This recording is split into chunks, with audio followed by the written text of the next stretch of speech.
Anthony Hartwig here with another basketball season preview in Coach's Corner. We're in East Liverpool with the head coach of the boys program, Kade Reynolds. Coach, thanks for coming on talking to us about your team.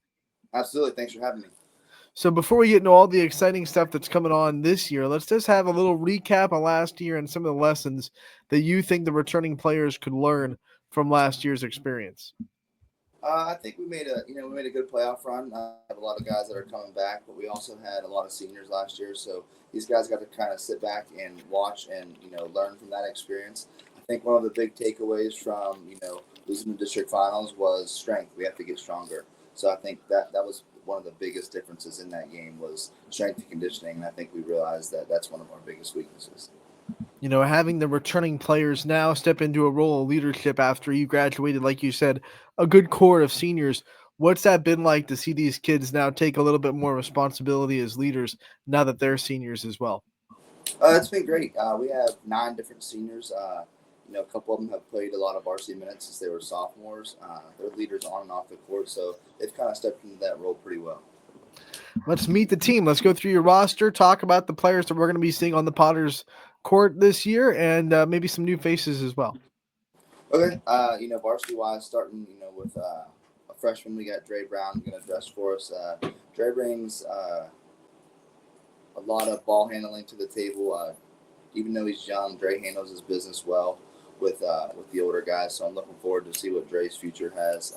Sophomore, we got Dre Keem Abercrombie. Dre Keem's a big boy.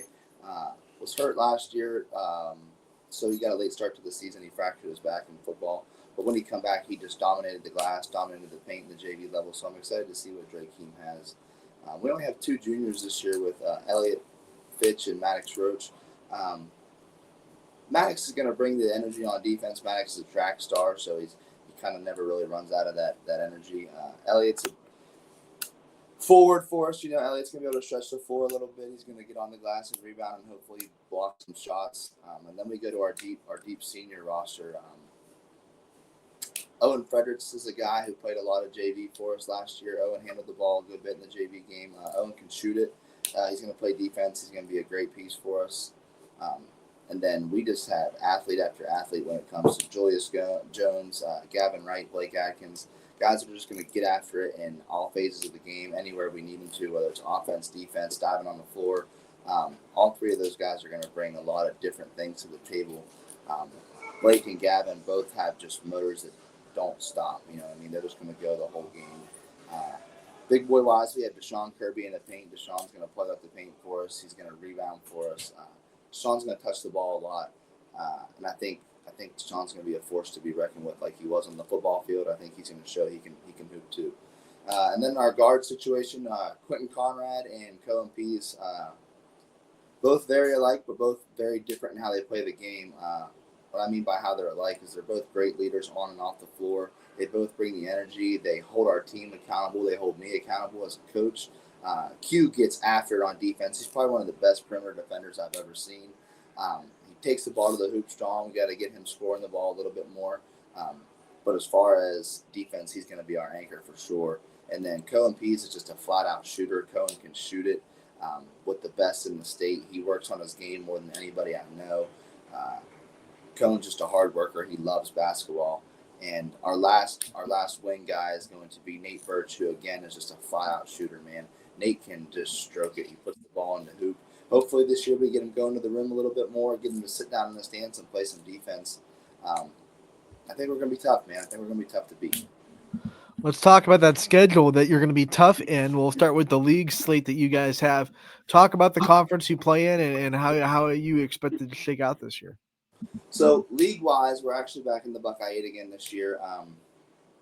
Buckeye 8 has expanded a little bit. I think there's 12 teams in it now, maybe. Hoping to get back to the Buckeye 8 championship, obviously. I would assume we'll probably meet St. Clairsville there, but obviously our rivals, Beaver Locals there. Union Locals back. Union Locals always well coached. So obviously, league-wise, hoping to get back to the Buckeye 8 championship again, like I said. And then conference-wise, the OVAC, we went, back-to-back a couple years ago, winning the OVAC championship. Last year, we came up just a bit short. So, obviously, the goal is to get back to that OVAC championship and let these kids go see what Ohio University Eastern's all about. So much at stake when you're playing conference games, so much on the line. But when you go outside of the conference, you get to just completely test yourself for postseason and get yourself ready. Talk about some of the teams that pop up outside of the conference that are going to get you ready for postseason. I mean, the big one, obviously, off the rip is Lincoln Park. We're opening up with Lincoln Park on Black Friday at Geneva, 9 o'clock tip off. So it's a primetime game. That's going to challenge us. I mean, Lincoln Park's won how many state championships in the last few years. Then we have Canfield again this year, which Canfield always has a great program. They brought it here last year. We had a good game and they got the best of us. So obviously, we're hoping to bounce back there. Um, but those two are the main out of conference games that we're really looking at. We have Wheeling Park again this year. Big Red. Big Red's gonna be tough. Big Red has three guards that are just elite is the best way to say it. Coach, talk about opening the season with Lincoln Park and what kind of challenge that is and how excited you are for it. I'll be honest with you. We actually were supposed to open up with Bel Air, and we found out that Bel Air dropped us late. So I found out that this was an opening, and some people were kind of like, "Man, I think you're crazy to take that." But with this group, we don't back down from any challenges, and I think we have a good shot to be in a game like that. It's going to be an amazing atmosphere, and I think these kids deserve it, and they want it. They want to see what that's like. Obviously, Lincoln Park every single year brings amazing talent to the floor. They're very well coached, but I think it's an atmosphere that's what we want. Instead of backing down from that, I think that's a challenge that we're ready to accept. You're going down to the end of the preseason, getting ready for your first game, which will be against Lincoln Park. What are some things that you want to see accomplished in the next couple of weeks of practices and scrimmages before that day comes? I just want to see everybody buy in for sure. Obviously, we really want to get after it on defense. We're going to get a full court press going. So I want to see these kids buy in and understand that press, and it just becomes secondhand knowledge to them. It's no secret what we're going to do. We're going to try to get up in you and play some defense and make you turn the ball over. And then I just want to see us come together as a unit because our success on the floor is going to really be dependent on how we do off the floor together as it was as one unit. Coach, we don't let these interviews go without letting you talk about your staff and the people you've put in place to build this program up. So, talk about the people that you have behind you working in East Liverpool, making sure this basketball program is as good as it can be. So returning this year is Andy Miller. Andy was varsity assistant last year. He's been here, I think, now for 10 years. I'm super glad to have Coach Miller back. He brings an unlimited amount of knowledge to the table. I mean, he watches more college basketball than any person I've ever met. He studies the game. He's a teacher at the school, so he knows the kids, has a great relationship with them. He's always around them. He's a head track coach, so he knows them really well. So I'm glad to have him back. He's actually taken over the JV team, so he'll be the head JV coach for us. Um, Freshman coach is Rick Derringer. Rick's an old school guy. He's going to bring a lot of that old school mentality back to the Potter program, which I really like. I'm excited for. This is the first time in a long time we actually have a full freshman schedule, so they're going to play 15 games, get to practice by themselves. I think that's going to be really good for them, so I'm excited to see what Rick can do with the freshmen. And then my varsity head coach, or varsity assistant head coach, is Don Nepper. If you guys, I'm sure you remember, Don Nepper coached at the East Liverpool Christian School and Heartland Christian School.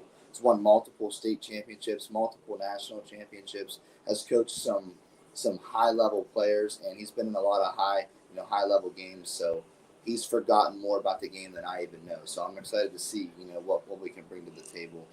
And to have the backing of the school staff, the administration, that's been huge too.